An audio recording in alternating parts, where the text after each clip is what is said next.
Hey, what's happening, gamers? It's the Kwings here. We're here with Sean. Hi, I'm Sean Velasco. I do design and direction work here at Yacht Club Games, and we're going to be looking at Shovel Knight: Plague of Shadows. The DLC I've been waiting for. So, since I can't hold the mic and play at the same time, Sean is going to take over the lovely commentary. Okay. And anything you want to ask me, just yell it out. I might. Okay. You know me. Yeah. Yeah. Plague Knight. I love the selection screen now. Yeah, okay, so secret. On the 3DS version, Shovel Knight looks up when he's buying something on the bottom screen. That's the same image. Nice. So we just used it.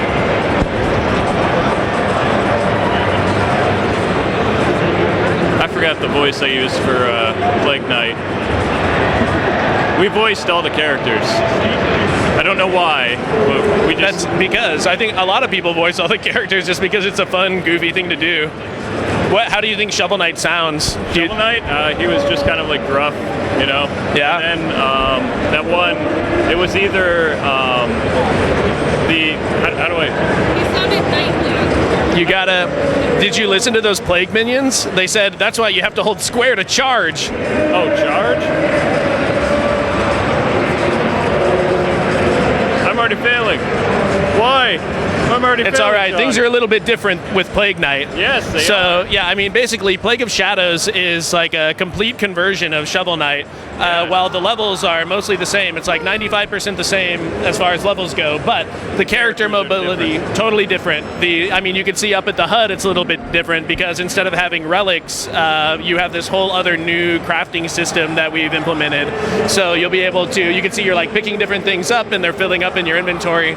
You can use those items to craft more things for yourself, like new bombs, more health, armor upgrades. So basically all of your upgrades are going to be done like through the alchemy system. As you can see, Plague Knight moves totally differently.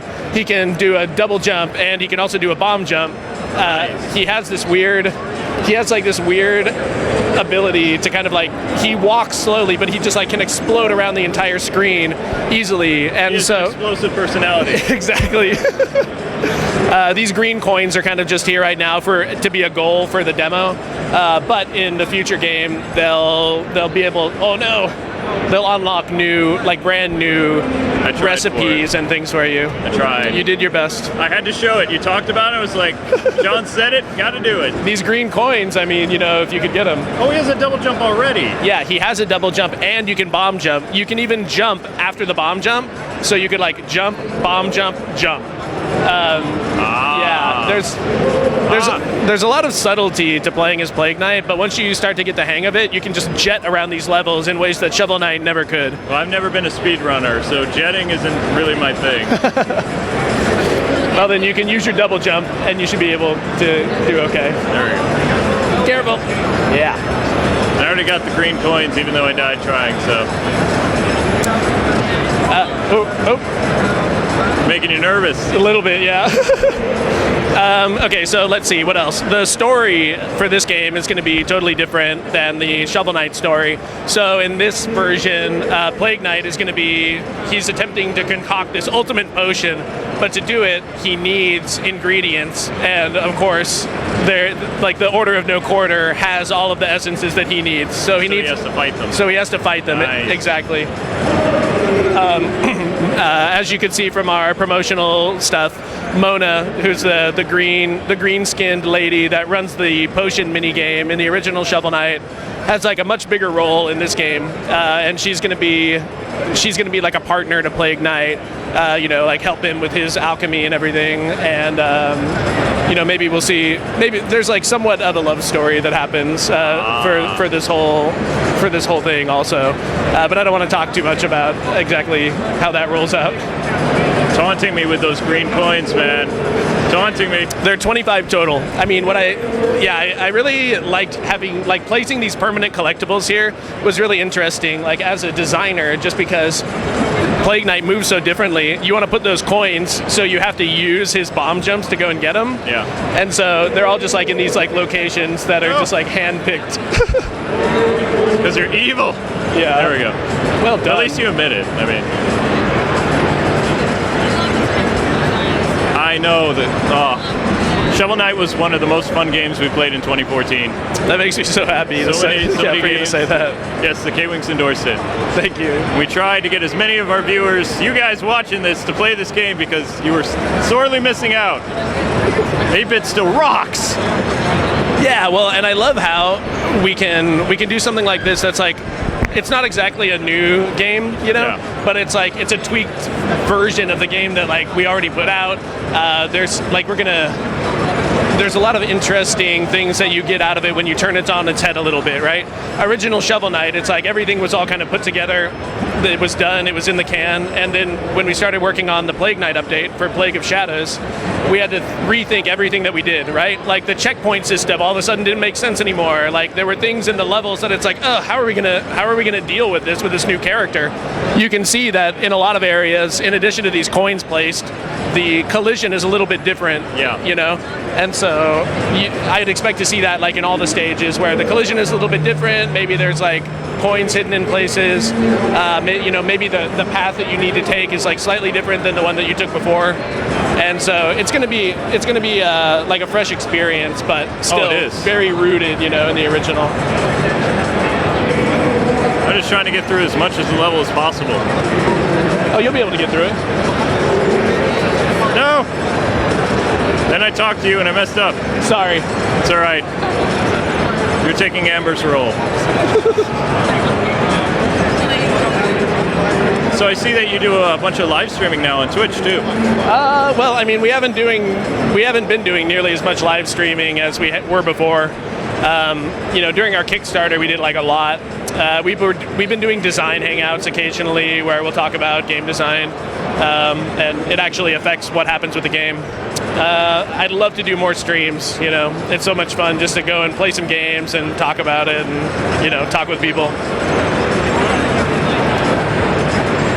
I skipped another dragon because I can. Yeah, I mean, that's like one of Plague Knight's cool abilities. He can just go everywhere. I actually used to skip him with the Shovel Knight too. Oh yeah, just bounce over him? Yep, totally. I put those coins like in an arc over the dragon, so you just like whoosh, just explode right over him, you know? Yeah. I don't think I'm gonna get all your green coins, but I'll get as many as I can. So, aside from Plague Knight, when you reached your Kickstarter goals, there were other characters that you were gonna try to do playable. Yep. Is Plague Knight the only one that you're gonna be doing, or? No, I mean, everything that we had promised for the Kickstarter, we intend on finishing through with. So, Plague Knight, Plague of Shadows, that's the first one. I'm not sure exactly what's going to be next up, but we have King Knight and Spectre Knight, both planned as updates. In addition to that, there's going to be challenge mode, body swap mode, where the male characters become female, and vice versa. Yes, I remember that. Yeah, and a 4-player couch co-op or couch battle mode. So you'll be able to play as Shovel Knight, any of the other members of the Order No Quarter, Black Knight, Enchantress, Shield Knight, and in like a 4-player drag out, knockdown, brawl.